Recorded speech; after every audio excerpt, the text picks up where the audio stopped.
Edward Schuller is from the Teachers Professional Association of Queensland, an alternative to the Queensland Teachers Union. He's joining us now. This strike tomorrow, are any of your members going out, Edward, in support? G'day, Gary. Thanks for having me on. A few of our members, look, we're advising that it's up to our members whether they're able to, whether they wish to or not. We've actually received a large spike in membership over the past week and a half since the strike action was announced, because a lot of teachers don't want to strike because they see the strike for what it is, which is an outright sham. It's a sham run by the QTU whenever an LNP government comes along. And it just doesn't stack up. I mean, for the last 12 years, the last 4 agreements the QTU have negotiated, real wages have gone nowhere for teachers, but they put on this charade. So they act like they're doing something for their membership base, but it's the same old. I mean, the teacher shortage crisis, the student behaviour, ideologies being pushed in classrooms, all of this has happened under their stewardship. So I know that you spoke to the Education Minister just before, and you say you know him well. I mean, this is partially a problem of his own doing because he's only able to negotiate with the QTU because the state government haven't made the necessary changes to allow competitive unionism in Queensland again. And I know that the Deputy Premier is very much on board with that, Jared Blay, and he's trying to get that done. But I just think this is a problem of Langbrook's own making, and I think that I guess he'll get what he gets with the QTU. He was also trying, though, I think, to not prosecute a very emphatic argument one way or the other because they're in the middle of some sort of conciliation discussion. So I get it that things are sort of happening. He's trying to negotiate in good faith. So he wasn't going to get, my term, hairy-chested about any of this, Edward. So I get where he was at. But the trouble is, you're right, unions, the old unions in Queensland, they assert authority, don't they, over their members? It should be around the other way. Members should be running the unions, not unions running the members. Well, 100%. And the finest example is tomorrow, all the teachers that are striking aren't getting paid. So it's about $1 million that comes off the Department of Education's bottom line, but all of the QTU exec are still getting paid. So the QTU have $50 million in assets. They get $30 million a year because of their ridiculous membership fees. Why aren't they covering the teachers that are striking tomorrow? It's a drop in the pond for them. But they're not because they care about the money more than their members. So do you reckon all the teachers realise that they're going to have their pay docked for having the day off? Yeah, they know, but there's an enormous amount of pressure going on to particularly QTU members. If you're a member, you're bombarded with emails, your organisers constantly telling you, make sure you're at this thing. There's reports of different organisers from, across regions of Queensland really tightening the screws and pushing people to be attending rallies and striking tomorrow, even if they're in regional schools and it's particularly difficult for them because there's only a handful of teachers in those schools. So otherwise the school would have to shut down, which the Minister said that he's working with the department to make sure that that's not happening. But yeah, I suppose that just a message for your listeners, I guess, is don't be fooled. Don't be fooled by the QTU's narrative. This is a sham. It doesn't achieve anything. When they and the reality is, as the Minister said, it's gone to conciliation anyway. So the strike's not going to do anything. It went to conciliation in 2009, and the strike didn't do anything to change the final offer anyway. So it's all a big charade. The QTU are happy because they're getting, media attention. They're getting money from their members. But the only ones that lose out are actual teachers and parents and students whose results continue to plummet. And it's interesting, Edward, the point you make, and it's a great point, and thank you for doing that, is that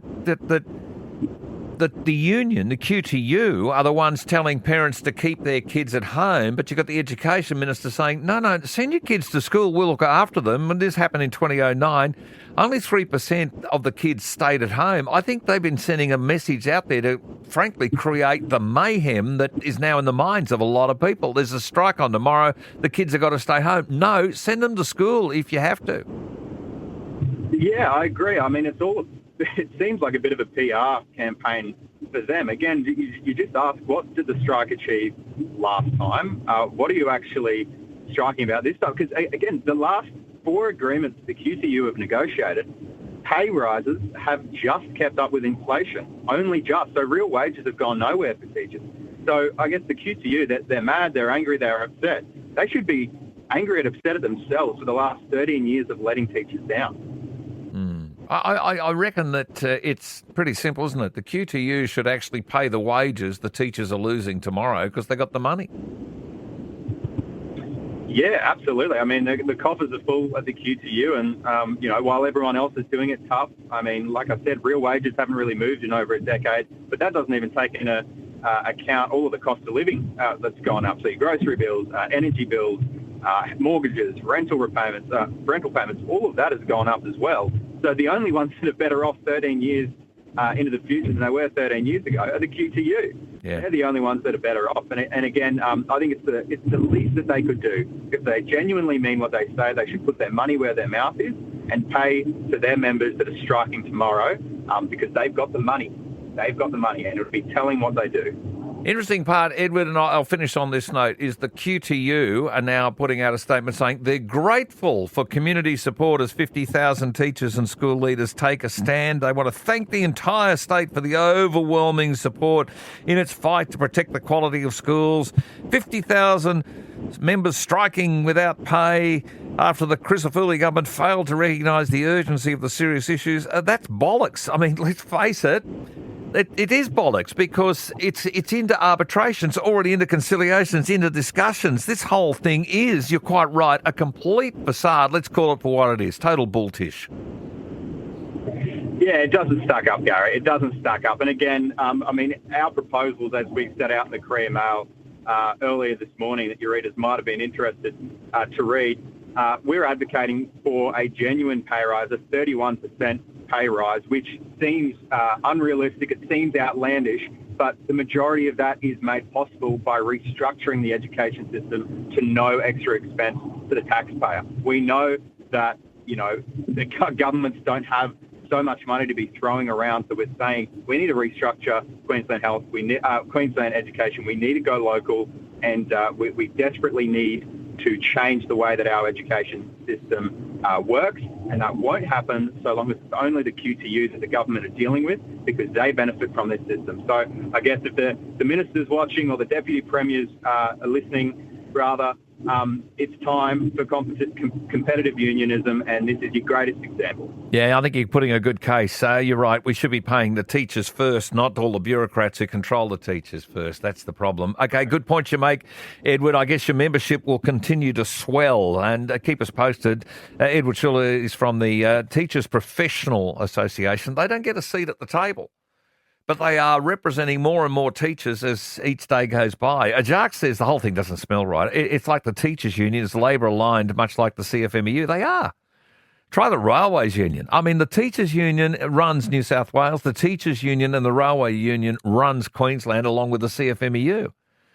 And Jacques says it doesn't seem right. They haven't gone on strike for 16 years, but bring in an LNP government, not even a year in, and they choose to do it now. The whole thing is a cunning little stunt.